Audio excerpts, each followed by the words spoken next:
dulu ketemu lagi dengan kita di Tanya BKIM, yaitu konsultasi online dari BKIM langsung untuk masyarakat. Nah, jadi di sini masyarakat bertanya melalui media sosial, kemudian melalui medsos-medsos kita seperti email dan lain-lain, WhatsApp. Itu tanya online, konsultasi, dan akan langsung dijawab oleh dokter kita. Dan pada kesempatan yang berbahagia ini, saya ditemani oleh dokter yang luar biasa bersama Dokter Mayana Handadina, atau biasanya kita memanggil Dokter Ina. Apa kabar Dokter Ina? Alhamdulillah. Sehat ya Dok? Alhamdulillah. Waalaikumsalam warahmatullahi wabarakatuh. Ya, semoga di hari yang berbahagia ini kita semua dijauhkan dari virus corona. Dan mungkin nanti akan ada sedikit tips-tips juga dari Dokter Ina mengenai apa hubungannya mata dan juga corona seperti itu ya. Tapi pertama kita akan langsung bertanya saja. Saya mewakili masyarakat yang bertanya melalui media sosial kita, ada yang di Instagram, WhatsApp maupun email. Dan langsung saja pertanyaan yang pertama adalah dari Ibu Tri, 51 tahun, ibu rumah tangga, perumahan Wana Mukti Semarang. Pertanyaannya, Dok, apa benar virus corona bisa masuk ke dalam tubuh manusia lewat mata? Mohon dijelaskan, Dok. Oke, terima kasih Ibu Tri untuk pertanyaannya. Kebetulan pertanyaannya semakin viral ya. Jadi di musim pandemi ini pertanyaan ini justru pertanyaan yang viral dan menjadi topik saat pandemi seperti ini. Kita tahu bahwa corona masuknya pada pintu tubuh manusia itu ada 3, yaitu lewat mata, lewat hidung, dan lewat mulut. Sehingga kita juga harus waspada karena mata juga merupakan salah satu pintu tempat masuknya corona. Sehingga kita harus menggunakan APD yang juga melindungi mata kita untuk terhindar dari paparan virus corona.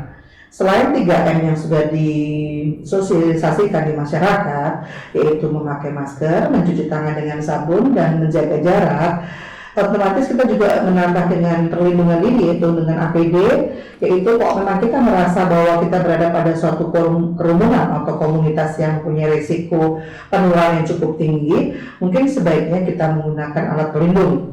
Mungkin yang sudah menggunakan kacamata sudah cukup aman ya, tetapi yang belum bisa menggunakan face shield yang khususnya bagi mereka yang mempunyai suatu risiko yang lebih tinggi daripada kelompok masyarakat lain ya, misalkan para lansia yang di atas 50 tahun, kemudian ada faktor komorbid ya, faktor penyulitnya, yaitu seperti pasien dengan kencing manis, pasien dengan jantung, pasien dengan obesitas atau kegemukan, ataupun pasien dengan penyakit-penyakit kronis seperti penyakit kanker dan penyakit autoimun yang lainnya. Jadi yang penting memang selain 3M itu juga harus menggunakan alat pelindung mata, terutama pada suatu komunitas atau suatu lingkungan yang kita khawatir mempunyai risiko yang cukup tinggi untuk penularannya, khususnya lewat mata. Iya. Oke, terima kasih Dokter Ina. Jadi intinya mata juga menjadi salah satu jalur masuk virus corona ke tubuh kita. Betul sekali Mas Panji. Dan untuk masyarakat juga jangan lupa memakai APD apabila keluar ataupun di tempat-tempat yang banyak kerumunan seperti itu. Oke. Lanjut Dok, pertanyaan kedua dari Ibu Untung, umur 35 tahun, alamat di Karangayu, Semarang. Ini keluhan saya setelah melahirkan anak ketiga saya 3 bulan yang lalu. Kedua mata saya untuk melihat tidak jelas atau kabur. Dan saya melahirkan normal di bidan. Pertanyaannya, saran dokter bagaimana ya untuk mata saya? Terima kasih pertanyaannya. Selamat ya Bu untuk kelahiran putranya yang ketiga. Untuk penglihatan atau pasca persalinan, tidak ada penyakit lain seperti hipertensi atau preeklamsi bahkan sampai eklamsi. Biasanya kadang-kadang pada ibu-ibu yang habis melahirkan ada faktor-faktor hormonal yang mempengaruhi tajam penglihatan, sehingga pada ibu yang pasca persalinan karena pengaruh hormonal tersebut sekitar sebulan atau 2 bulan biasanya ada beberapa yang mengalami penurunan tajam penglihatan atau kekaburan. Kita hanya observasi saja kondisi pasien ini. Bila dalam waktu 1-2 bulan tidak ada kelainan atau penurunan tajam penglihatan yang menetap, insya Allah dia akan membaik dan tidak mengkhawatirkan. Jadi insya Allah dalam waktu 1-2 bulan faktor hormonal itu akan menghilang sendiri dan penglihatan akan kembali seperti semula. Oke, jadi untuk Ibu Untung tidak perlu dikhawatirkan ya, sebetulnya. Oke. Pertanyaan selanjutnya dari Bapak Rohmat, 60 tahun, alamat Jalan Supriyadi, Semarang. Saya punya penyakit kencing manis sejak usia 55 tahun dan rutin kontrol di puskesmas. Saya mendengar untuk hati-hati dengan komplikasi kencing manis ke organ mata. Pertanyaannya, mohon penjelasannya seperti itu. Ya, terima kasih untuk pertanyaannya Pak Untung. Memang saat ini faktor penyebab kebutaan masih tertinggi adalah katarak. Kemudian yang kedua ada glaukoma, yang keempat adalah kelainan refraksi atau kelainan kacamata, khususnya pada anak-anak usia sekolah dini. Dan yang sekarang yang sudah mulai tren yang naik adalah diabetik retinopati atau kelainan pada saraf retina yang disebabkan oleh penyakit diabetes mellitus ataupun kencing manis. Biasanya bila dia mengidap diabetes mellitus lebih dari 5 tahun, mempunyai kecenderungan atau resiko yang lebih tinggi untuk mengalami kelainan pada saraf retinanya. Apalagi bila perawatan diabetes mellitusnya tidak teratur dan kadar gulanya tidak terkontrol dengan baik, maka resiko untuk terjadi komplikasi pada saraf mata atau khususnya di sini adalah retina adalah lebih besar. Dan sebetulnya kondisi ini bisa kita cegah untuk menjadi keadaan yang lebih berat, yaitu dengan deteksi dini atau mengontrolkan pasien-pasien yang kencing manis di pelayanan kesehatan mata, khususnya maksudnya di sini adalah ke dokter spesialis mata, karena nanti apabila sudah ditemukan komplikasi kencing manis pada mata, bila masih dini dapat segera dilakukan tindakan-tindakan untuk mencegah keadaan yang lebih lanjut, yaitu bisa dilakukan laser atau injeksi obat-obat tertentu yang mencegah komplikasi lebih lanjut pada retina mata. Karena komplikasi dari diabetes retinopati ini bisa cukup fatal Mas Panji, jadi bisa sampai ke kebutaan juga. Jadi Pak sudah sampai ke kebutaan, kita sulit sekali untuk bisa memperbaiki kondisi penglihatannya. Jadi kalau memang Pak Untung ataupun masyarakat mempunyai kencing manis, mohon untuk mengikuti pemeriksaan itu dengan melakukan pemeriksaan deteksi dini komplikasi pada pelayanan kesehatan mata. Ya, pertanyaan selanjutnya dari Mbak Susi, 25 tahun. Di masa pandemi ini semua serba daring. Bagaimana cara merawat mata agar tetap sehat? Kondisi saya sekarang memakai kacamata minus 3 sudah sejak SMP. Sekarang sudah bekerja di toko bagian administrasi dan berhubungan dengan komputer dari pagi sampai sore. Jadi persoalannya ada 2 hal. Yang pertama yaitu menggunakan kacamata minus atau rabun jauh. Yang kedua adalah penggunaan gadget yang terlalu lama. Yang pertama adalah masalah pertama tentang minus, itu pada pasien-pasien dengan kelainan refraksi atau rabun, baik itu rabun jauh, rabun dekat, tidak pernah ada obatnya atau tidak pernah bisa sembuh. Selama ini banyak pasien-pasien yang selalu berharap dan bertanya bahwa pasien dengan rabun atau dengan kacamata minus maupun plus masih berharap putra-putranya untuk bisa sembuh dan lepas dari kacamata. Perlu ditegaskan dan diingat lagi untuk Bapak Ibu semuanya bahwa kelainan atau rabun jauh maupun rabun dekat tidak pernah bisa sembuh sempurna, tidak bisa sembuh. Yang bisa dilakukan adalah kita membantu dengan melakukan koreksi kacamatanya sesuai dengan ukuran yang kita dapat pada saat pemeriksaan, baik subjektif maupun objektif pemeriksaannya. Jadi seperti Ibu, bila memang awalnya min 3, biasanya akan tetap seperti itu, atau bahkan bisa bertambah pada kondisi-kondisi pasien minus atau miopia yang progresif. Jadi dia masih tetap bertambah minusnya meskipun dia sudah dewasa. Karena biasanya pada usia 12 tahun progresivitas ataupun perjalanan minusnya atau pertumbuhan bola mata pada anak sudah berhenti, sehingga kemungkinan dia penambahan minusnya itu akan berhenti. Tetapi pada pasien-pasien tertentu, biarpun dia sudah lebih dari 12 tahun atau bahkan sudah dewasa, pendarahan minus-minus itu masih tetap terjadi. Untuk hal seperti ini tidak bisa dihindari, kita harus tetap melakukan suatu koreksi dari waktu ke waktu untuk dia mendapatkan penglihatan yang tajam. Kemudian yang kedua, untuk kondisi pekerjaan Ibu, dan kebetulan sekarang juga pada masa pandemi semua kegiatan dilakukan dengan daring maupun virtual, di mana kita banyak sekali waktu digunakan untuk melihat komputer maupun handphone, akan terjadi suatu kelelahan pada mata kita karena kita terlalu lama berakomodasi atau melihat peralatan canggih ini ya, baik laptop, komputer maupun handphone. Jadi biasanya yang sering terjadi itu adanya suatu computer vision syndrome ya, CVS mungkin sudah sering dengar, yaitu suatu keluhan-keluhan yang disebabkan karena penggunaan alat komunikasi ya, dalam hal ini adalah gadget yang terlalu lama dan berlebihan. Keluhannya bisa menjadi kabur, pusing, bahkan sampai mual, dan kadang-kadang lelah pada otot-otot punggung.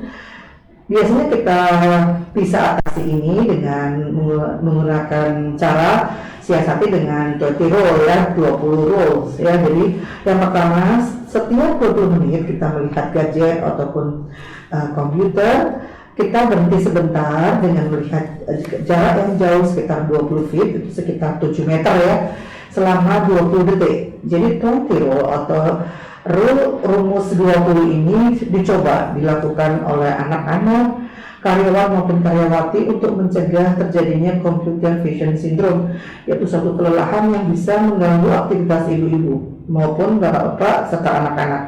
Ada beberapa pasien saya yang sering terpaksa meluangkan waktu ke saya, ke tempat praktek, ke rumah sakit dengan risiko paparan terhadap virus corona. Ternyata keluhannya adalah computer vision syndrome. Jadi kita minimalkan keluhan itu sehingga frekuensi masyarakat datang ke rumah sakit juga akan berkurang, yaitu dengan mencoba upaya 20 rules tadi ya. Setiap 20 menit kita alihkan penglihatan kita dengan melihat jauh sekitar 20 feet atau 7 meter selama 20 detik. Insya Allah keluhan itu akan berkurang bahkan hilang. Saya kira itu Mas Panji penjelasannya tentang pertanyaan terakhir tadi. Pertanyaan yang terakhir, Dok, saya didiagnosa glaukoma, tidak terlalu ada keluhan, tapi hanya saja dokter bilang itu glaukoma. Apa dan bagaimana penjelasan glaukoma itu, Dok? Ya, glaukoma itu adalah suatu kumpulan gejala yang disebabkan karena tekanan bola mata yang tinggi. Di mana tekanan bola mata yang tinggi ini dia akan menekan saraf penglihatan kita yang di belakang saraf optik, yang lama-lama akan terjadi kematian pada saraf itu yang akan berakibat fatal, yaitu kebutaan. Glaukoma ini pada kondisi yang akut kita bagi menjadi dua ya, kita tahunya akut dan kronis. Yang akut keadaannya lebih menyeramkan pasien, di mana pasien matanya merah, kepalanya pusing copot-copot seperti orang migrain pada satu sisi, bahkan sampai mual-mual dan muntah.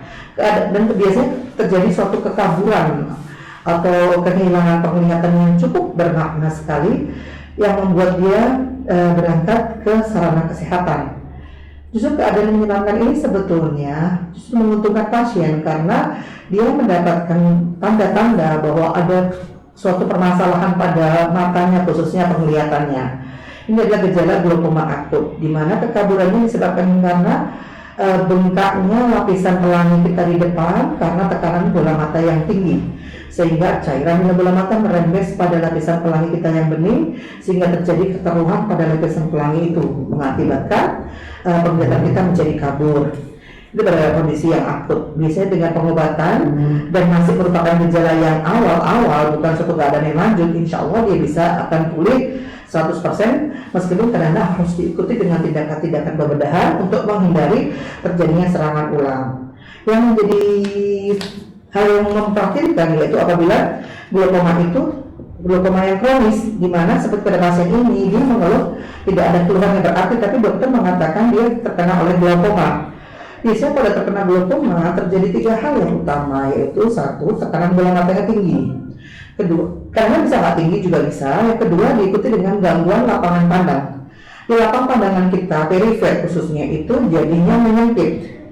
Pasien tidak akan bisa melihat seperti suatu keadaan melihat seseorang kemudian pipinya jadi hitam, enggak, tetapi dia tidak sadar bahwa penglihatannya dia sudah sangat terbatas sekali untuk penglihatan tepinya. Sehingga gejalanya biasanya kalau di rumah dia suka nabrak kursi, nabrak pintu, kalau naik motor suka sekali dia sering KLR atau nyenggol spionnya kendaraan lain, itu karena dia penglihatan tepinya sudah mulai menyempit. Kemudian yang 3, di pemeriksaan khusus mata, itu saraf penglihatannya sudah mulai terjadi kerusakan atau kepucatan karena penekanan dari tekanan isi belah mata tadi itu. Jadi karena dia tekanan yang tinggi menyebabkan suatu penekanan pada organ saraf optik atau saraf penglihatan yang akhirnya menyebabkan gangguan dari fungsi saraf itu sampai ke kebutaan. Nah, ini dikatakan sebagai glaukoma kronis, sebagai si pencuri penglihatan karena dia tidak terasa kalau dirinya tekanan bola matanya tinggi dan sudah ada efek kerusakan dari tekanan bola mata yang tinggi itu secara pelan-pelan. Jadi pasien mengadaptasi keluhan-keluhan itu yang terjadi secara pelan-pelan. Tahu-tahu tanpa sengaja mungkin pada waktu periksa kacamata nggak bisa maksimal koreksi kacamatanya.